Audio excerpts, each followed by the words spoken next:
Unlocking new skills is one of the most fun aspects of any video game. Discovering new abilities and figuring out which one you want next. It's the bread and butter of RPGs and the cherry on top for many other genres. But not every skill you have to unlock in a video game will be something new. In fact, many skills you need to unlock in games will be things that you could accomplish even as a baby. Mind-blowing abilities like drinking water and knowing that you have a torso. Generally, this is done for one of two reasons. The first is to give the player a greater sense of accomplishment when they begin to unlock more complicated techniques, as they've literally started with the absolute fundamentals. The other is, well, it's just to mess with you, frankly, and sometimes it's funny enough that you aren't even mad when you realise that's the entire point. When you play a ninja who can't run, a warrior who can't shoot, or a man who doesn't know how to get naked, you might briefly be disappointed. But on a basic level, this reminds us that even the coolest hero can need a hand along the way, sometimes even with the simplest things, like putting a shirt on. I am Kirsten from WhatCulture, and these are 10 video game skills you won't believe you had to unlock.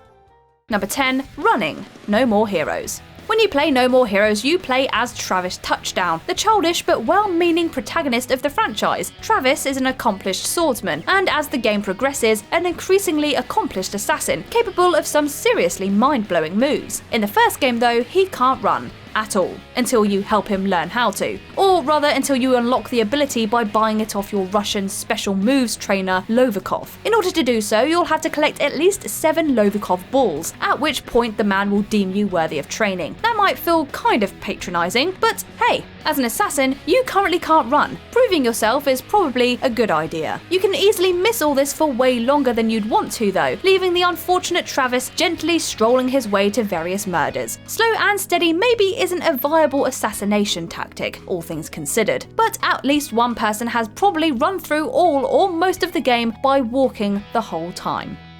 Number 9. Getting Naked. Loadout. Many multiplayer shooter-type games have interesting clothing features you can either buy or unlock after pro gaming maneuvers. Usually though, these are items of clothing. Fortnite's full bodysuits, Team Fortress 2's hat obsession, the list could go on. But Loadout sees this as an opportunity to get wild, instead letting you unlock a skin that is a totally nude character. While this is a surprisingly unique customization option, and likely good for surprising your enemies for long enough that you can get a good shot in, it's also weird for more than just seeing your player character stripped down to the skin. There's just something about unlocking the ability to get naked that feels counterintuitive. It's sort of like playing an RPG with a female character that gets less and less covering armor the higher level she is. It's still a simple, wholesome level of funny to traipse around the game like a caveman who hasn't learned the joy of comfy fabrics though, and that will likely never change. Number 8. Walking Right. EVOLAND. As EVOLAND is a game that relies on steadily allowing you to unlock new features to show the development of RPGs since their creation, it makes sense that some of the early chests you find are very basic things. You might not expect the first one, because it literally unlocks your ability to walk right, before you can unlock the insane ability to walk left. It sets the tone for what the rest of the game will be quickly and effectively, but it's also completely wild, because Clink, your protagonist, isn't just a puppet for the player to control. He's a character with a past and lore that you learn along the way, which makes the fact that he learned how to walk to the right in his teens vaguely worrying. Otherwise, the only explanation is that the game is teaching you how to walk Clink right, which is somehow even more patronising. There's no way of missing these chests at least, so you can't just bumble around for an hour or two desperately walking only right. Number 7. Walking Right again, Bunny Must Die, Chelsea and the Seven Devils.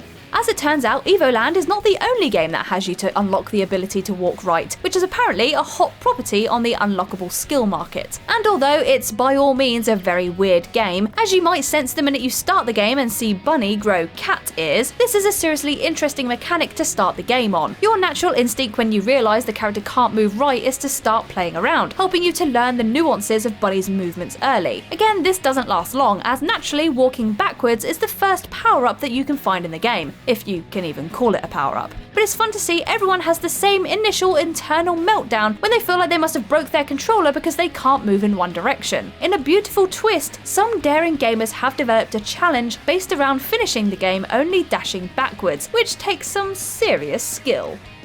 Number 6. Saving. LA-MULANA. There is something so beautifully evil about having a game make the player unlock the ability to save that you almost have to applaud it. That is exactly the reality of LA-MULANA. In order to unlock saving, you have to collect 10 coins, which is absolutely delightfully cruel. It leaves you open for the very real pitfall of not noticing you need to unlock it until you need to save, making everything after a painful battle to collect the necessary coins to stop you from starting all over again if you die. While the remake of this game removed the saving feature, you can't help but wish they'd kept it in a messed up way. It calls back to the old and slightly masochistic days of arcade machines, where games simply didn't feature a save slot, forcing you to battle as far as you could every time with no breaks. The rest of LA-MULANA is pretty challenging, but no moment in it quite matches the horror of realizing that in this game you have to earn the right to save it. Number 5. Eating. Guild Wars 2.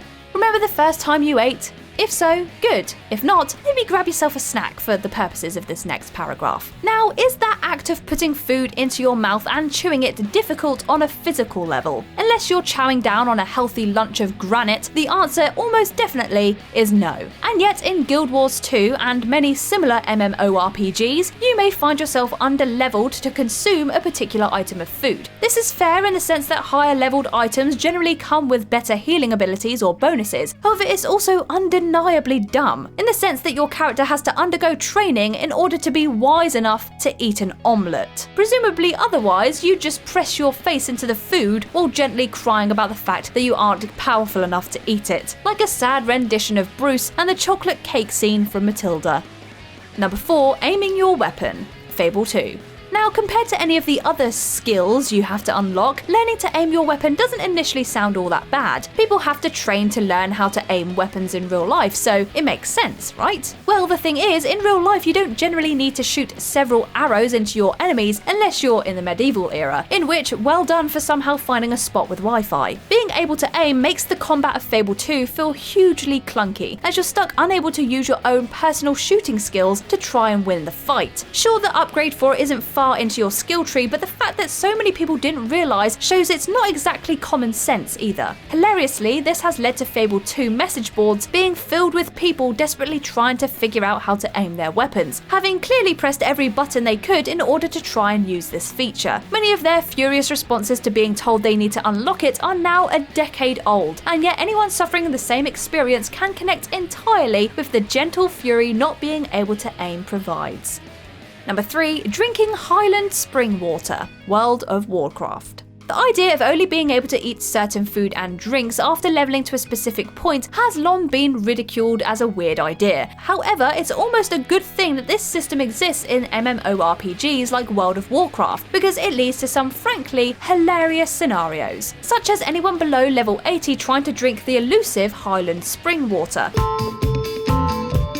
which requires you to be a fair way to the max level in the game before you may sip at it. While it makes sense that high level characters also need to be able to have consumables that they can have in a pinch, the idea of someone who is level 79 looking at the bottle and just not knowing how to drink it will never not be funny. Think of how many adventures you've had by level 80. You've slain epic beasts, saved towns of people, and become a hardened warrior. Somehow though, throughout all of this, you were just a little too inexperienced to drink a special kind of sparkling water, because that stuff is for the real pros. Leave the Highland spring water to the experts, folks. Would hate for you to get hurt by taking a risky chug.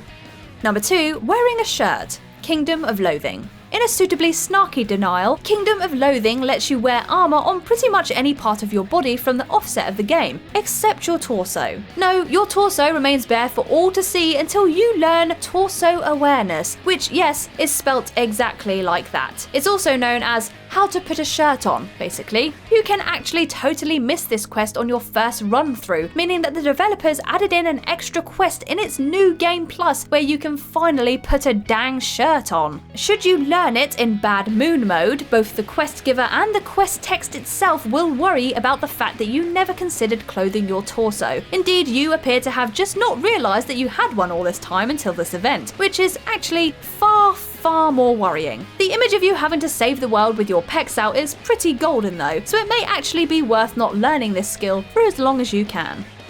Number 1. Everything. DLC quest. Where other games will have you unlock incredibly basic skills largely because they didn't think about how it would look, DLC Quest lives to make you unlock basic things. Every aspect of the game must be unlocked. Want to pause the game? Better buy that from the shop. Want to jump or move? Might be worth buying that from the shop. Want sound? Well, not to surprise you, but you'll find it's purchasable in the game's shop. Though this might sound silly, the way it plays with the upgrade to improve mechanics that many other series thrive off of is legitimately interesting. Starting out with such silly things to unlock makes the elaborate unlock routes you develop along your way feel all the more special. It's not a long game by any stretch of the imagination, which is exactly why it initially attracted interest from an audience of YouTubers when it first came out. But it also doesn't need to be, because having a short, wild experience is sometimes better than a centuries-long one. Plus, you get to put armor on your horse, and equine safety is never not cool.